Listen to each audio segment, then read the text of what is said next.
A 15-year-old girl is missing from her family home. Has she run away or has she been abducted by a stranger?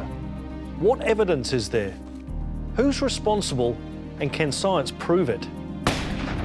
A crime scene is a puzzle that has to be solved. A whodunit, a scattering of clues to be deciphered by clever detective work and the power of science.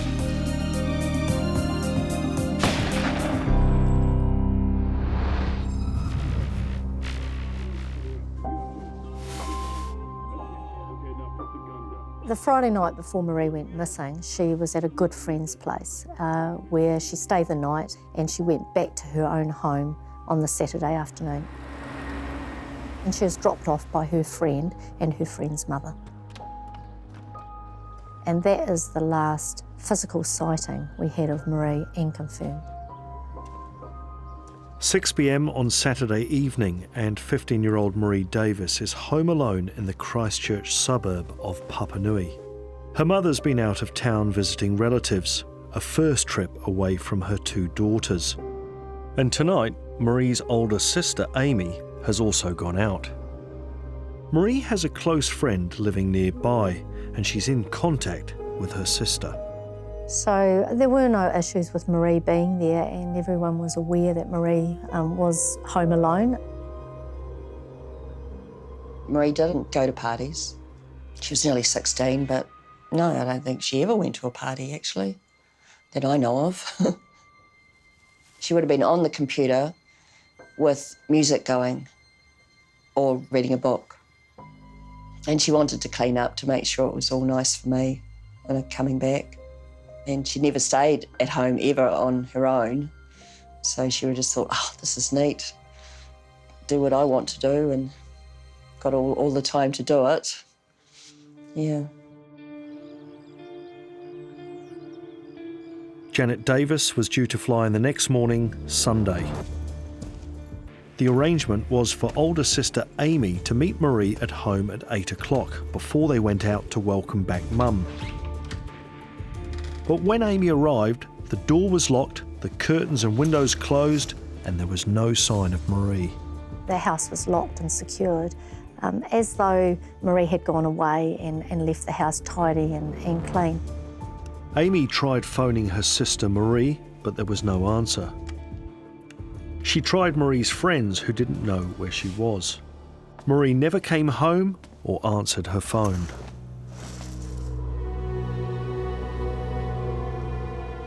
I flew back and Amy was at the airport, and the mother of Marie's close friend. I thought, oh, Amy's crying. And for a minute I thought, oh, she was homesick for me because I'd never been away before without the girls.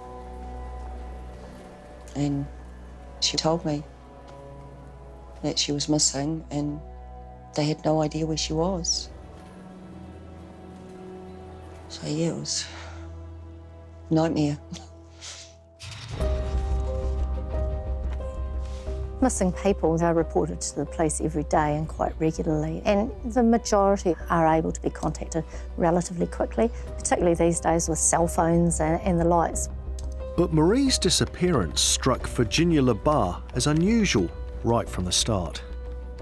She had never been missing before for any period of time, and her mother and her sister were very close.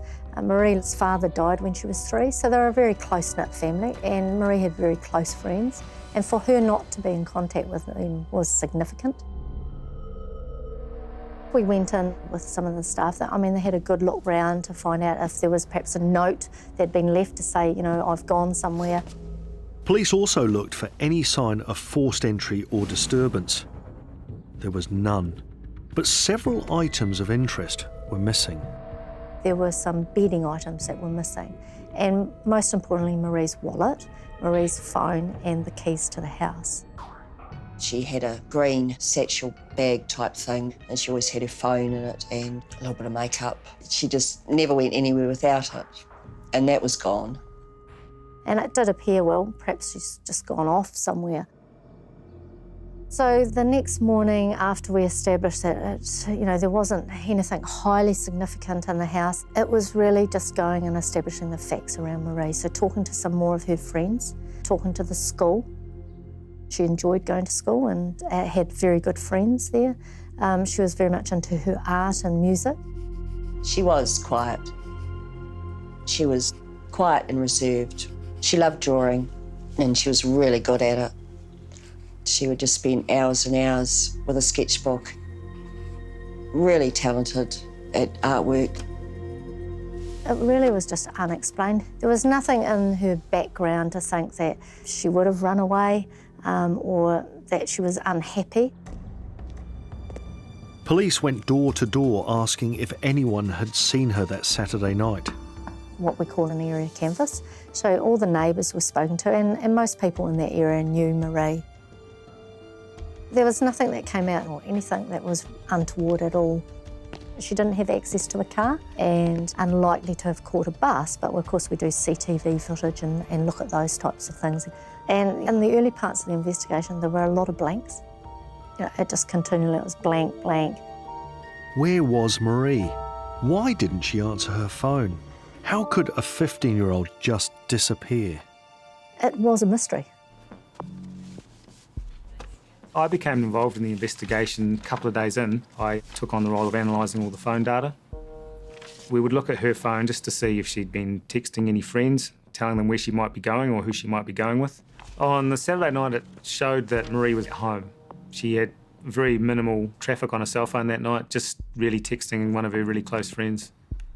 Data showed Marie texted her friend at 8:20 p.m, then didn't use her phone for the rest of the night.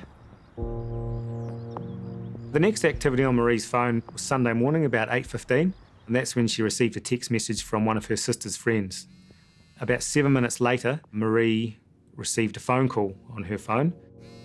Marie didn't respond to the text or answer the call, which was strange.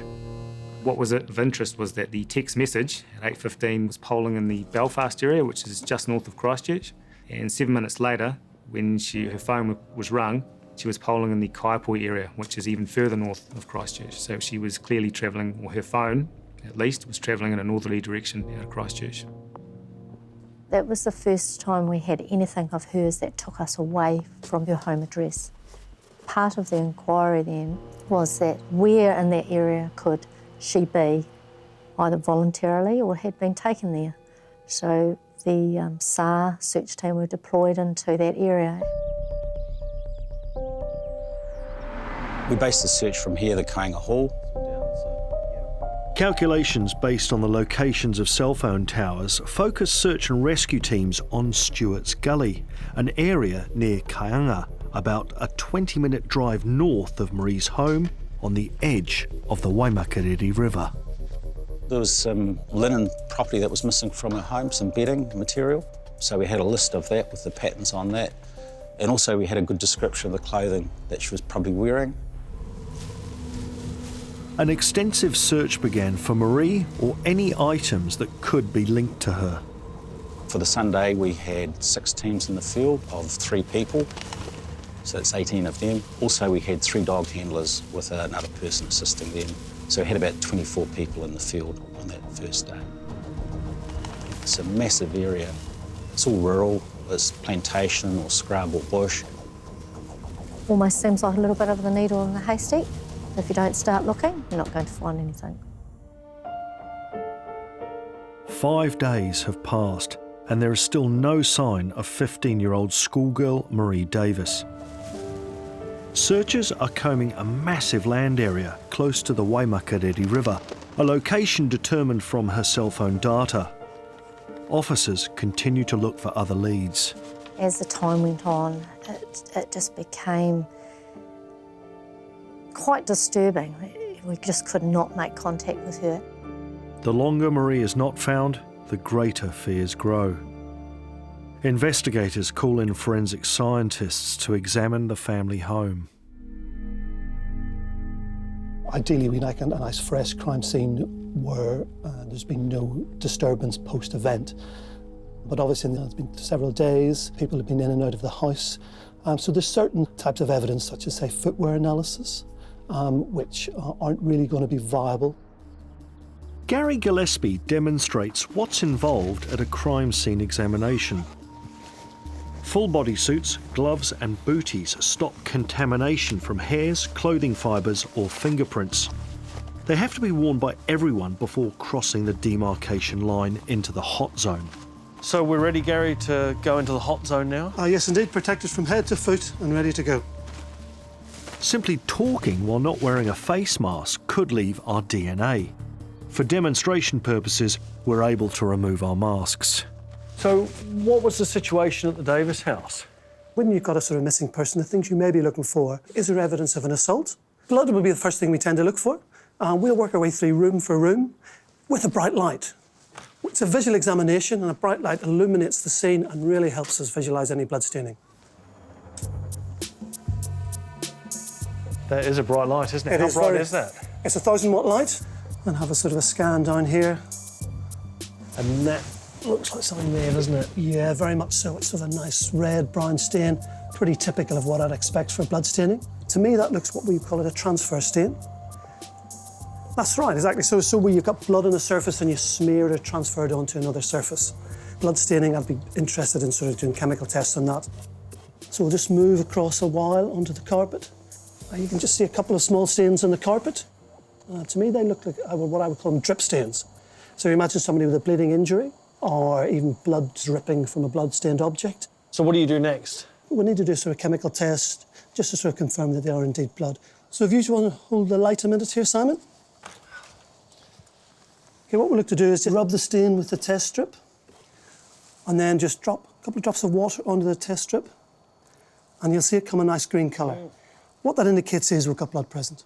So you know it's blood? We know it's blood, so what we'll do is we'll put an arrow next to it, get it photographed for continuity purposes, then we'll look to sample it, and then we can use that sample for DNA purposes.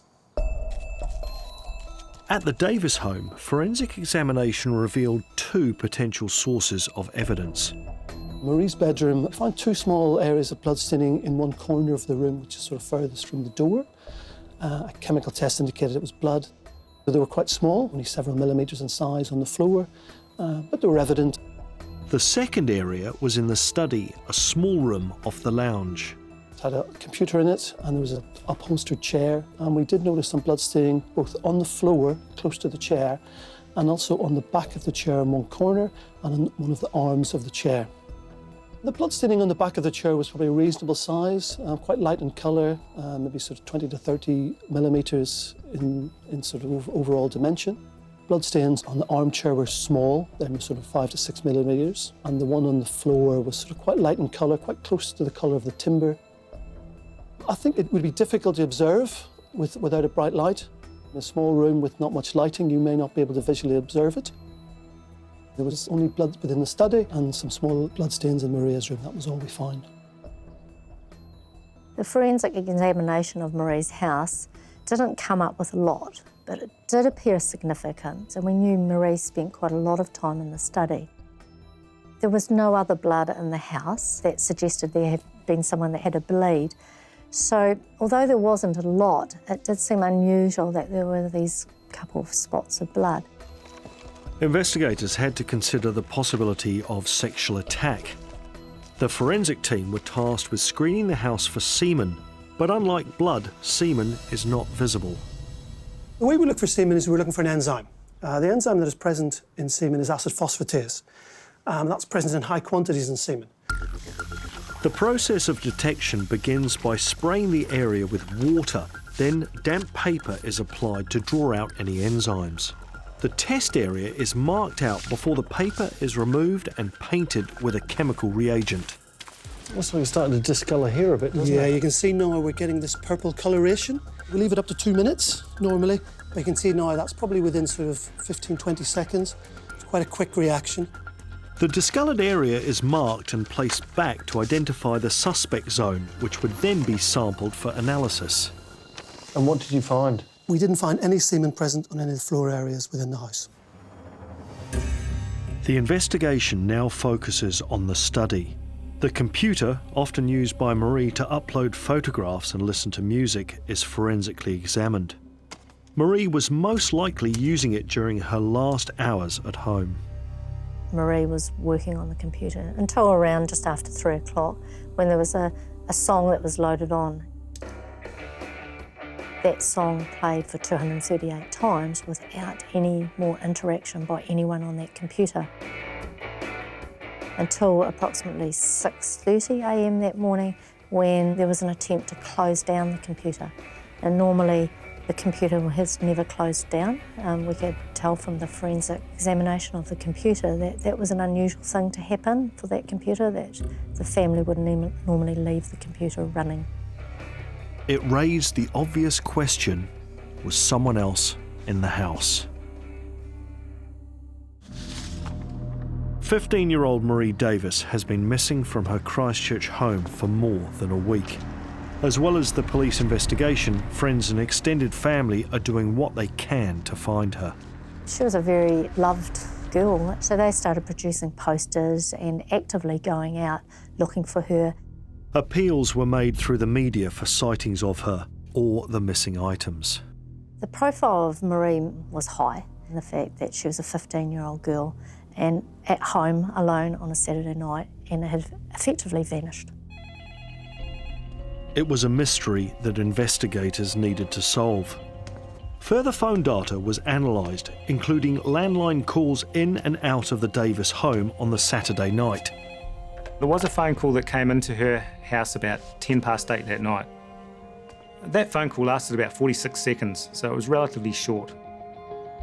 The phone call had come from the home of Marie's close friend where she'd stayed the previous night. To investigators, it stood out. It was a hard line, which is most of the young 15-year-olds are using text. So it seemed very unusual as to what that phone call would be about. After speaking to the people from the address, it became apparent that Marie's friend and Marie's friend's mother, who lived at that address, were both at a barbecue that evening. And other than that, who lived at the address was the uncle of Marie's friend. So we then spoke to the uncle and he provided a statement to the police. The uncle explained that he was out with friends that evening and he hadn't made that phone call. So it was who made that phone call and what was that about?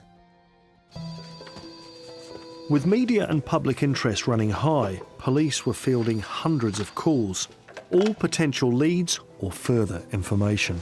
Sitting late in the evening in the police station and received a phone call from a gentleman who had talked about his sons having been down the Waimakariri River earlier that day and had been out on trail bikes, and they had noticed something in the river which he described as perhaps some bedding, and they had poked and prodded it. And they'd seen his daughter had seen the news that night of where Marie was missing. The sighting was at an area some 9 kilometres upstream from the original search site. There's often things that are dumped in these sort of isolated locations. But because we had been searching in that area and we knew that was a likely area that Marie might have been in, it seemed promising.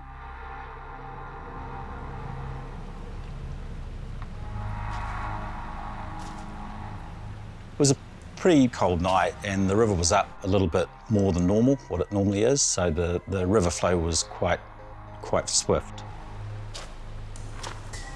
When we got up there, the informant indicated where the linen was. I went out and had a look at it and pulled 2 sheets that were snagged against a log. So I removed them and handed them back to the detectives. Then when I was there, I had a look in the water. I could see something turquoise coloured in the water. So I reached down and picked it up.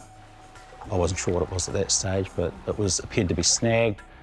So I grabbed the other end of it with my other hand and pulled it free. When I pulled it out, I could see it was a bra. So I headed that back as well. I could see under the water a brown sheet sort of flaying in the water. It was quite stuck, so what I did was just tied that off to a rock on the side of the bank. He retrieved all he could in the dark, and the dive squad was called in to search the area once it was daylight.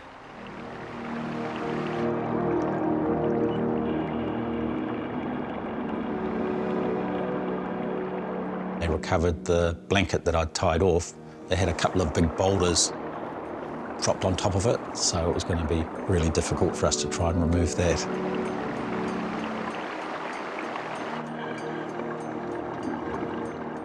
They recovered a wallet in the water, her wallet. They retrieved some lengths of rope as well. In all, 15 items of interest were found. Some of the bedding, the bra and wallet were identified as Marie's. That was a turning point to say that that had to be part of what had happened to her, you know, somewhere around that river. So we deployed even more staff out there in that area in the hope that we could locate Marie's, what we believe would be a body. All the material submitted was very damp, and really prior to examination you've got to dry it and then sample it and examine it from there on in. Any item that has been submerged for a long period of time in water is going to lose a lot of evidential value. Any sort of trace DNA material is going to be lost. The possibility of doing semen analysis is not viable. Any blood stain may be diluted. So the examination of the items from the river, we had to bear that in mind. Within the bedding, we found a couple of small blood stains, which we sampled and sent off for DNA analysis. We also recovered hairs. Could they be Marie's hair? Or could we do DNA analysis on them to establish who may they have come from? There was also a couple of items of yellow rope that were recovered. And within one of those items of rope, there was a small section of what looked like disposable glove attached to it as well. We actually sort of undid the knot and did DNA swabbing of the material underneath the knot, just in case the area of rope under the knot had been preserved to such an extent that we may have been able to recover DNA, skin cells, etc., that may have been sort of deposited on it from handling an item. No DNA could be found on the rope samples or the bloodstains, but after extensive analysis, 2 hairs were linked to Marie Davis. Examining the bra also appeared to confirm the investigators' worst fears. The hook on the clasp had been quite severely bent back, which is indicative that some force may have been pulled on the bra while it was still being worn or while the clasp was still attached. Police needed to determine who had made the last landline call to Marie from her friend's house. Everyone who lived there claimed to be out, but someone had to have made that call. There was a consideration, you know, would someone break into the house and make a phone call? But that really was starting to be a bit ridiculous. During an inquiry like this, we're looking at various people of options, and the phone call that came in that night did heighten our awareness around the uncle. The uncle, Dean Cameron, claimed to be out with friends. So we looked at his phone data as to where he may have been in and around on that Saturday, and most in particularly Sunday morning. Once we got Mr. Cameron's phone data, it became apparent that he'd been travelling around Christchurch City earlier in the evening, sort of from 4 o'clock in the afternoon through to about 6 o'clock with friends. On the Saturday night, Mr. Cameron started receiving phone calls on his cell phone from his friends that he'd been associating with earlier in the evening.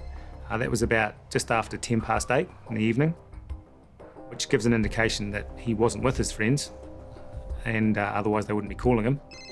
At that time, around about 8:10, when he was receiving those phone calls on his cell phone, he was polling in the cell tower closest to his home address. About half an hour after that, his phone appeared to have moved to a different cell site, the cell site closest to Marie's home. Mr. Cameron's cell phone was in the area of Marie's house for quite some time, well, about half an hour anyway.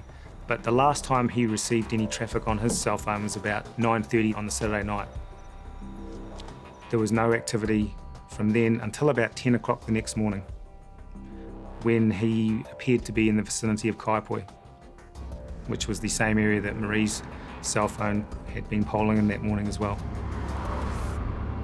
When we establish people may be a person of interest as to what has happened to someone, we start looking at their movements, and effectively you're trying to establish that the movements of the person that's missing in this scenario and the person of interest, their movements cross over. And his movements started to interlink with Marie Davis and close to her home address. Police and ESR conduct a search of the house where Dean Cameron lives. I understood from information given to me that Marie had actually been in the house the day prior to her disappearance. This meant finding Marie's DNA would be expected and therefore easily explained in much of the house. So we really concentrated on the bedroom of the suspect in the matter. We were primarily looking for blood staining present within the room, nothing of any major significance. We didn't do any DNA analysis on anything from the room. But police searching the garage find several pieces of rope and latex gloves similar to the rope and glove fragments found at the river. It was like a coincidence perhaps, but maybe there was a little bit more to that. Investigators have identified Dean Cameron as a person of interest in the disappearance of 15-year-old Marie Davis. Latex gloves and sections of rope found at his house look to be similar to those found at the Waimakariri River. But are they a scientific match? Dr. Sally Corson of ESR's Physical Evidence Laboratory conducted the rope analysis, starting with the rope's construction. So for this piece here, I've unwound the end, and you can see that it's got 3 strands, and they're twisted together in what's called a Z twist. Now, the Z twist refers to the diagonal lines on the rope, which are like the letter Z. And then each of those strands, the diagonal lines go the other way, as in the letter S, so that's an S twist. And is that a common way that rope is constructed? Yes, it is. It's always the opposite. Otherwise, your rope would unravel. So we also can count the number of strands that there are. Oh, that's very clear, isn't it? And there are probably, I can see, between 15 and 20 different strands there. And were there a similar amount of strands between the 2 ropes? Yes, they were. We could not tell the ropes apart on any of the testing. Chemical analysis identified all the rope samples were made from polypropylene and matched in colour. Even more support that they're exactly the same, but it's not conclusive evidence. This type of rope is quite common, and so there would be other types of rope available on the New Zealand market that would also match these samples. It provides a link, but it's only a reasonably weak link because of how common the rope is. Latex gloves are also widely available, and you'd think near impossible to tell apart. But with the help of some high-tech equipment, this is exactly what Dr. Corson aimed to do. Small pieces of the gloves are attached to metal stubs and placed inside an electron scanning machine at Auckland University's School of Engineering. And what's actually happening in that chamber then? So we've got an electron beam being fired at the latex sample, this area in the box here. Those atoms that are present are being excited, emitting X-rays, and the detector is measuring those X-rays. So here we're measuring the elements that are on that periodic table. That's correct. So for example, the calcium peak, those X-rays are emitted at about 3.9 electron volts. So at 3.9 electron volts, we know it's calcium. So sulfur here is about 2.4, and so because it's at 2.4, we know that peak is sulfur. I'm amazed at how precise then the measurements you must be able to make are using this piece of kit. It's a very high-tech instrument, and it is very accurate at detecting the elements that are in there. We've also had some smaller peaks come up. Potassium has come up for that peak, and potassium is something that you would expect to find in latex gloves. Elemental composition differs between manufacturers and even between batches of gloves. What did you find out? At the suspect's address, we had 4 different types of latex gloves, but they were all different to what was found at the scene. What was interesting was that out of the 5 gloves at the suspect's house, only 2 matched. So a real variety of gloves at the suspect's house? Yes, there was. Police were very interested in Dean Cameron's movements as phone data placed him at Kaiapoi near the Waimakariri River on Sunday morning. He maintained he hadn't been at the river, nor had Marie ever been in his car. A potential breakthrough came when investigators found out some sections of the river were monitored by security cameras. The inquiry did have highs and lows and was like, yes, this is great because we will hopefully see something. At that time, the cameras weren't running. Dean Cameron's car was forensically examined for any evidential links to Marie. We collected hairs, which we looked at. There was no visual blood staining on the inside and outside of the vehicle. We also did semen analysis in case there had been maybe some sexual event taking place in the car. No semen was recovered from the car. We also took swabs from any door handles or whatever that may have been touched by somebody. Did DNA analysis on a number of those. But overall, there was nothing really of significance from the vehicle. No evidence of Marie was found in the car, but could the car be linked to the section of river where Marie's items had been found? Samples of debris were taken to see if they corresponded to the soil from the river scene. At GNS Science, these were broken down to release the material palynologist Dr. Dallas Mildenhall is most interested in: pollen. And these are things we can't see, aren't they? Oh, they're quite small. The largest pollen grains, you could probably see an individual one by the naked eye, but most of them no. Under the microscope here, I've got a slide from the Waimakariri River, and what you've got on screen there is pinus, a very distinctive pollen type. It's quite large. That'd be about 60 to 80 microns across. So that's less than 1/10 of a millimetre? Yes. That's really, really, really small. No, it's big. Most of the pollen that we look at is wind dispersed, but what we really want to find is something that is insect dispersed. Those plants disperse their pollen very locally. Most of the pollen will be deposited within a metre or so of the plant. Another way is to look at any sort of genetic abnormality, but something that is unusual. Analysis requires identifying up to 3,000 pollen grains per sample. Databases include his own collection of some 20,000 pollen slides at GNS.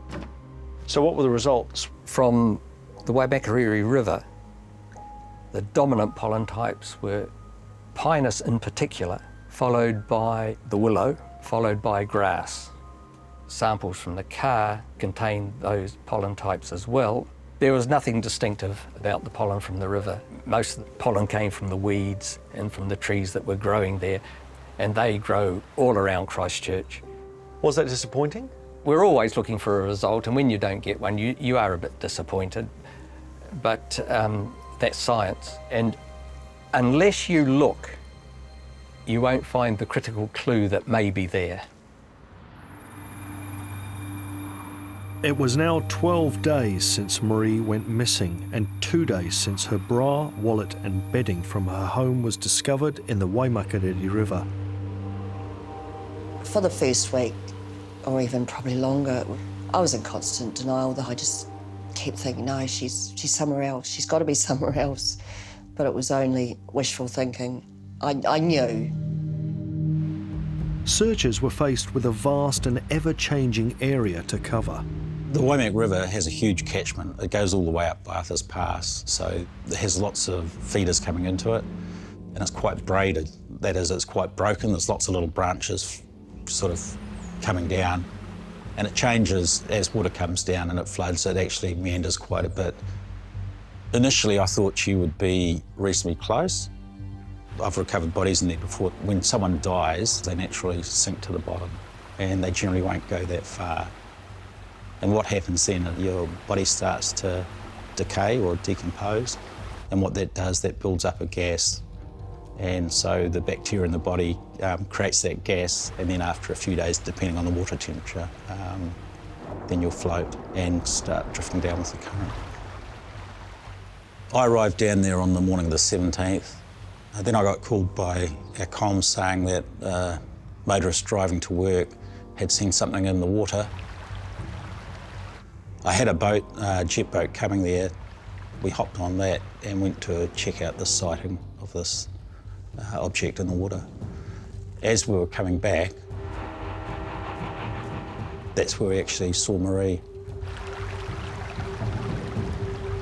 And what that happened with her is she started to float down and she came to a braided section, that is where a higher section of river is starting to flow down into a lower section. So she became beached on that downward part. She was still submerged. Only a little bit of her was out of the water, and she was quite hard to see because she was covered with a bit of silt as well. So when we located the body, and from a policing point of view, we knew it was Marie, and she was naked. Most importantly is to let the family know before anyone else notifies the family. Obviously it was overwhelming. The grief and the emotion around that is, always difficult in anyone's police career to deal with, and you just know that Marie is no longer alive. Taking Marie's body from the river back to do a post-mortem or a forensic examination of her. Obviously our hope then was that our science and our forensics experts were going to be able to assist us in holding someone accountable for what had happened to Marie. The pathologist was not able to confirm the cause of death. He could eliminate certain things, but not 100%. However, he could say it wasn't from natural causes. Possible causes included neck compression, drowning couldn't be excluded. There was no sign of predation by eels or seagulls, which supported the view the body was wrapped up while in the water. As part of the post-mortem, swabs were taken from Marie's body. My own personal view was it may be somewhat limited. The body's been submerged. We're going to get somewhat lucky to find anything that may be useful. I was looking at the slides prepared from the vaginal swabs. It suddenly became evident that there was semen present. You could see the sperm cells, and suddenly you think, yeah, this could be quite interesting. DNA expert Kat McGovern was called into Auckland's ESR to process the samples under what's termed ultra urgency. Gary made notes about the number of spermatozoa that he'd seen on his slides. So those numbers were very low. They were present, but they were scored as a rank of 1, so we knew that they were not the best of samples. Viewing confirmed the minimal number, obvious, especially when seen alongside other cells contained on the slide. It was a mixture of epithelial cells and spermatozoa. So epithelial cells are cells that line body orifices such as the mouth or the genital tract. And they were the things that appeared green, like big green balloons. And then there were smaller oval-shaped red cells. Those were just the heads of the spermatozoa. The tails break off spermatozoa relatively quickly. So in this case, there wouldn't have been any tails present. The minimal number wasn't the only issue. There was also the level of deterioration from being in the river for 12 days. Researching forensic archives for similar cases only emphasised how difficult the task would be. There were a couple of papers that did look at recovering DNA from bodies that had been submerged. One was looking at recovering DNA from underneath fingernails. That was a body that had been in a bathtub for a matter of hours, not days. And one was a case in the US where a body had been in a slow-moving creek and they had recovered DNA from a bite mark on the neck, again, just a few hours. So nothing like the 12 days that was being looked at in this case. Dedicated staff worked for over 2 days to establish whether obtaining a DNA profile from the spermatozoa was even possible. I think actually seeing the mixed DNA profile with quite a lot of information there was quite satisfying given our expectation on the sample was so low to start with. From that mixed DNA, a male profile was established. Gave us a likelihood ratio of 5,000. which converts in words to very strong scientific support that that male DNA component had originated from Mr. Dean Cameron rather than male in the general New Zealand population. Receiving that phone call that day was a bit of a Yahoo moment, not only for me but for all of the staff. It's just that satisfaction that you are going to be able to hold someone accountable for such a disgusting and sad scenario of taking someone's life. The results from the bloodstains at the Davis home, which had been processed under a less urgent timeframe, came through at virtually the same time. Small drops of blood in Marie's bedroom were hers, but in the study, bloodstains on the floor and on the armchair were strongly linked to Dean Cameron. After weeks of investigation, a case was building. Many regular users of the river reported seeing a silver sedan speeding along its banks on the Sunday morning Marie disappeared. Dean Cameron's car is a silver Mitsubishi. The speed of the vehicle on the riverbank, and it's a stony road, dust going up, and people looked and obviously identified that's unusual. Some of the bedding items were identified as being from Dean Cameron's home and others from the home of one of his friends. Witnesses also reported a dramatic change in his behaviour since Marie's disappearance. He did speak to a friend on about day 2 of Marie's disappearance of him being a suspect for the investigation, when very much at that time she was a missing person and there was no cause for him to have said that to someone. And his friends and family did describe his behaviour as being paranoid and quite unusual. Dean Cameron had helped hand out flyers for missing Marie. He also attended her funeral. 4 days later, he was arrested and charged. Dean Cameron went to Marie's home address and raped and murdered her and took her body and dumped it in the Waimak River. He'd overheard her talking about being home by herself on Saturday night. One of Marie's friends saw him listening from the kitchen. Given that the phone call was made by Dean Cameron to Marie, whether he had said he was coming around, she did know him. It would indicate that she had let him into the house. Much isn't known, including whether 15-year-old Marie fought back. There was no signs of struggle, but there was the telltale sign of Dean Cameron's blood at that house.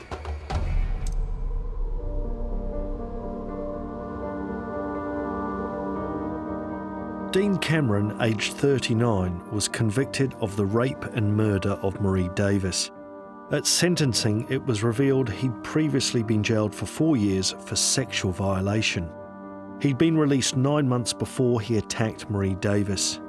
He was sentenced to preventative detention with a minimum parole period of 19 years. Her birthday last month, she would have been 23. It's hard. I learned to cope with it. I don't think there will ever be a time where I won't ever not think about her. When going through Marie's things, Janet found a list of careers Marie was considering. Among them, police detective and forensic scientist. For me, it was quite a big case. A young missing girl whose body subsequently found, like homicide. It's a high-profile case, quite tough at times, a lot of demands from police, quite rightly. And it's always nice when something you do you feel has some impact on the final when it gets to court. It's still one of the more surprising results that I have seen. It's definitely memorable to recover spermatozoa from a body 12 days in a river. There were times where it was just like, what has happened and who's been involved in this? You could draw conclusions, but we needed evidence. And I think for everyone that was involved, it was significant to hold someone accountable, but ultimately, we'd rather that it hadn't happened. Marie Davis seemingly vanished into thin air, but after relentless police work and evidence provided by forensic science, her killer was identified and brought to justice.